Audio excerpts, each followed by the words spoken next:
Assalamualaikum warahmatullahi wabarakatuh. Saya Karim Ratnawati dari kelas R4E. Di sini saya akan menyelesaikan tugas dari mata kuliah retorika. Pertanyaan pertama itu, pentingnya retorika dalam kehidupan masyarakat modern. Sebelumnya saya akan menjelaskan pengertian dari retorika. Retorika adalah ilmu dan seni dalam berbicara. Retorika merupakan bentuk komunikasi di mana seseorang menyampaikan buah pikirannya kepada hadirin yang relatif banyak dengan berbagai gaya dan tutur bahasanya dengan tujuan untuk menarik perhatian para audiens atas apa yang sedang dibicarakan. Retorika sangat penting dalam kehidupan bermasyarakat karena dengan retorika kita dapat dengan mudah meyakinkan, mempengaruhi dan menyampaikan maksud tujuan kita kepada orang lain. Retorika terdapat dalam berbagai aspek, misalnya pada aspek pendidikan.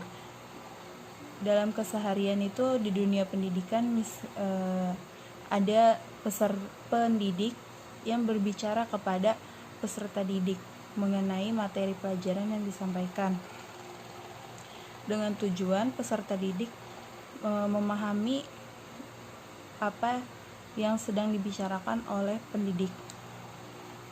Yang kedua itu ada aspek sosial. Di sini aspek sosialnya berupa motivasi.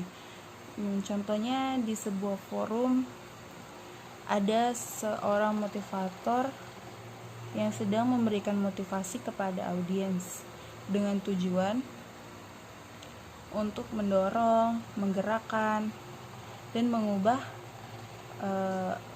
audiens ke arah yang lebih baik. Dengan begitu, para hati audiens akan tergerak untuk melakukan perubahan.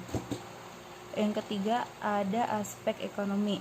Misalnya dalam dunia perdagangan, ada seorang pedagang yang mempromosikan barang dagangannya dengan cara tutur bahasanya yang beragam dengan tujuan untuk menarik orang-orang untuk membeli barang dagangannya.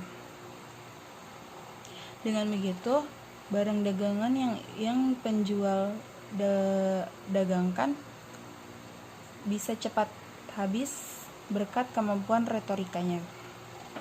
Pertanyaan kedua itu, tokoh retorika yang dikagumi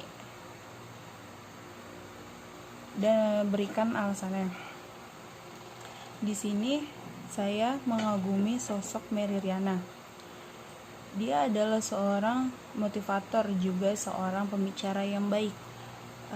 Saya mengagumi sosok beliau karena ilmu retorika karena di saat beliau berorasi dalam forum atau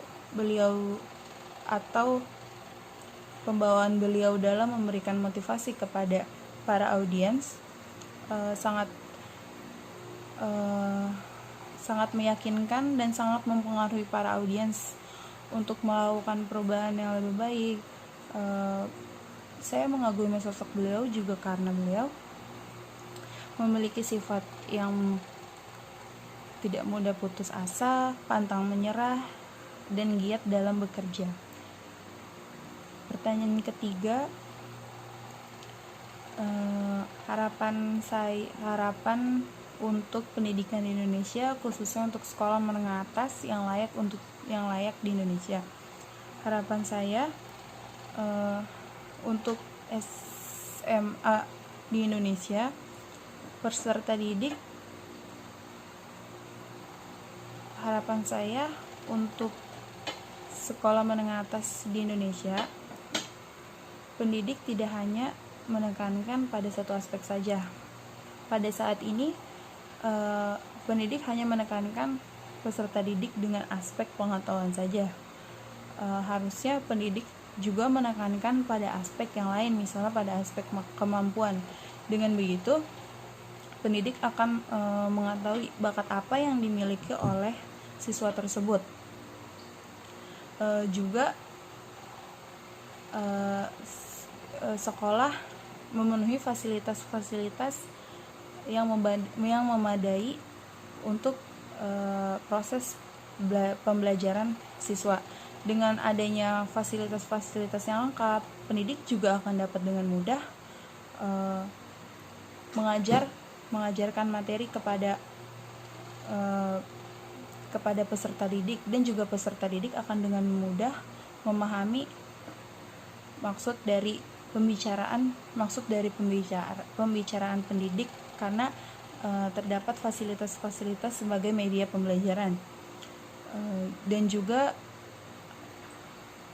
adanya study tour atau kunjungan belajar, karena dengan adanya kunjungan belajar peserta didik akan terbuka pikirannya karena dia terjun langsung ke dalam.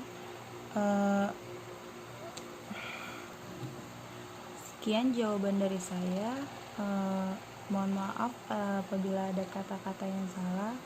Wabillahi taufiq wal hidayah. Wassalamualaikum warahmatullahi wabarakatuh.